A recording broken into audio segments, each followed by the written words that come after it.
can I go a little bit into the weeds on like the strategy that, you know, Marks and Maker kind of like stands for and the course kind of anchors on, like give more value, save time, and sell with integrity. Do you mind just giving like a high level overview of each of those like three things, and you know, like basically how your career has helped shape those three things as what you anchor this course on, and like your ultimate like brand strategy? Yeah. So the first one you said, give more value. Yep. Yeah, I think that.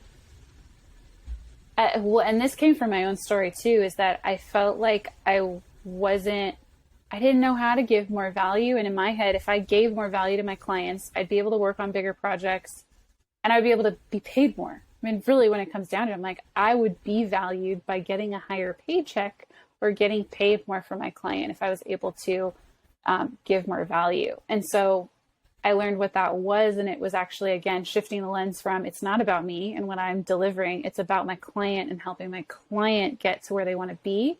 That's what's valuable. My client that's sitting right in front of me is valuable. Their goal is valuable.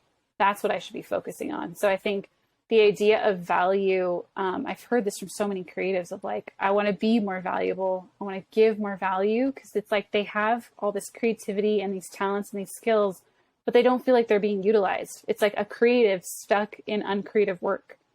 And I think a lot of us have been there, where I used to use the term order taker a lot. Like you just get into a job just to be told what to do when you've worked so hard to be a creative and to harness your creative thinking and your curiosity, and then you're not utilized for it. Like that feels like you're undervalued. And so I think a lot of us creatives have felt that way. No, I love that. I think it makes a ton of sense. So the second one was saving time, which is interesting, right? Because if you think about saving time, like that is like the ultimate sign of respect in a lot of ways, right? Where you're being upfront and honest with like how you're spending your time, and you're also making sure. Does this also get into a little bit of like making sure you're getting compensated for your time appropriately, or is that different? I think with the saving time bit, at least how it relates into my own story too, and why I think I use that, is that I used to waste a lot of time when I was doing brand identity, that I would waste a lot of time working out like 3 different concepts, like showing them almost finished concepts before they even went to the client, and spending so much time in that only to present it to the client. And no fault to the client, they go, cool, can we Frankenstein together these 3 concepts? Because I think I like this part and this, and this part and this. And then we go into endless revisions trying to hit a target that we don't know what exactly it is. And so when I say saving time, it's like, you know where you're headed, you know what done looks like, you know how to measure success. Therefore, we know when we're hitting it, we know when we don't. And so a simple example is I used to show 3 fleshed out brand identities, like really fleshed out and finished, presented them beautifully and everything. Now, or when I did I don't work on design anymore, but when I moved into strategy, and I was still offering design, I only showed 1 logo concept and 1 concept for the whole brand identity. And the client was like, yep, that's it. Because we did all this work up front to make sure that we were headed in the right direction, that by the time I got to the identity, they were on board. And it wasn't this endless cycle of revisions. Even if they had some revisions, and that was fine, it did not go into the endless death cycle of revisions. Well, it's almost like you were doing the process three times, like in parallel, right? Like if you have 3 different concepts, like that's 3 different brand identities, 3 different options. And then it's like, oh, I want a revision of like, probably a revision of all of them at some point. But I love the idea of like doing more of that, like research or like requirements phase up front, really making sure you understand like that brand's voice versus like doing the parallel rework later on. So I think that's just also just like you being in the industry and changing and iterating on your process is also huge, which is great, because it's not like this is the first version. This is probably this course, and probably like what your current version is like the 1,000th iteration of like your process, if you think about all the small tweaks that you've made throughout your career. That one makes total sense. So thanks for explaining the save time. And then the last one is sell with integrity, which I think is incredibly interesting for a lot of reasons. Like the other thing that you had on the site when I remember looking at it was selling doesn't have to be salesy, which I love. Like, I think if you're selling something, you can also be a storyteller. Like, you can create that emotional connection. So tell me a little bit more about Sell with Integrity. Yeah, and I think this was actually from specifically the sales portion, the sales module.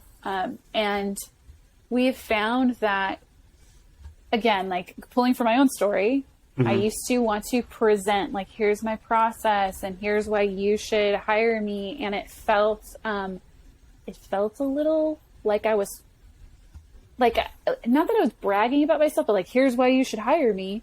And it felt weird to me. And it was like I was posing as something I'm not, like trying to be professional and trying to say the right things. And when I really sat down and thought about it, it's like, I'm not being me. But I thought that's the way you should sell. But then when we approach it more as like, hey, client, what are you trying to do? What do you want? How do you know when you're going to get there? Am I able to help you with that? Potentially, but let's focus on you for a while and switch that from trying to present and be like, look how great my process is and what it's going to do for you to, hey, client, what is it that you want? And just being open and curious and there for the client and trying to seek to understand them. It's a different feeling inside. It is a completely different feeling than when you're trying to pose as some professional that has the best process in the world. It's like, just be a human and ask some really good questions and help the client potentially see something they might have not before, but just seek to understand them, to listen to them, to understand them, and see if what you do can actually help them get to where they're going. And if you want to do that too. Yeah. Like, do you truly want to work with the person? Are you excited about the project? Yeah, that's great. I think that's a great summary. I just was super interested in the way that was positioned. So we just went over, give more value, save time, self-integrity. That's super cool. So just to wrap, I want to ask you a question that is like, if you could give anybody listening or watching advice on like one tip to improve their like mental health, like what would it be? One tip to improve their mental health. They're enough as they are right now. They have enough. You have enough to go to the next step, whatever that next step is for you. But you have enough. You are not lacking. Even though you might feel it, I understand that you might feel it, but if you can get to a place where you know that you are enough, you have enough knowledge, you have enough knowledge to go out and take a risk, to fail, to fall down, and to learn from it. You have enough to go out there and do that right now. Brilliant. Thanks, Melinda. This was like another amazing episode. We'll definitely have you back. Like, it's 100% guaranteed. Thank you. Thanks, Melinda, for the time. Everyone, you can go check out marksandmaker.com for like anything we talked about. There'll be a ton of show notes. I'll link some other stuff that Melinda's done. She has like a really cool portfolio of different projects she's worked on over time. But thanks again for joining, and we will catch you on the next episode of Design Huddle. Thank you. Thanks. Thank you for listening to today's episode of Design Huddle. The opinions expressed are solely our own and do not express the views or opinions of our employer.